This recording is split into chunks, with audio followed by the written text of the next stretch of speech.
विधिमंडळात खाटीक समाजाची दुकानदारी बंद करण्याची मागणी करणाऱ्या भाजप आमदार प्रशांत बंब यांच्या विरोधात वसई विरारमध्ये तीव्र आंदोलन करण्यात आलं आहे। वसई विरार जिल्हा काँग्रेस कमिटीचे अध्यक्ष आणि खाटीक समाज मटण विक्रेता संघाचे अध्यक्ष कॅप्टन निलेश पेंढार यांच्या नेतृत्वात हे आंदोलन झालं, ज्यामध्ये हिंदू आणि मुस्लिम दोनही समाजाचे व्यापारी मोठ्या संख्येने सहभागी झाले होते।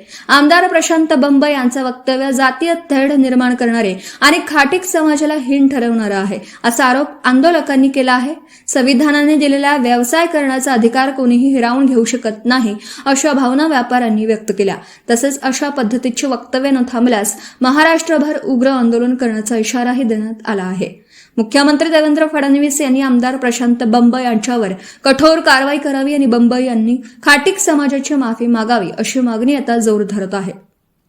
या वादामुळे महाराष्ट्राच्या राजकीय आणि सामाजिक वर्तुळात मोठी खळबळ उडाली आहे।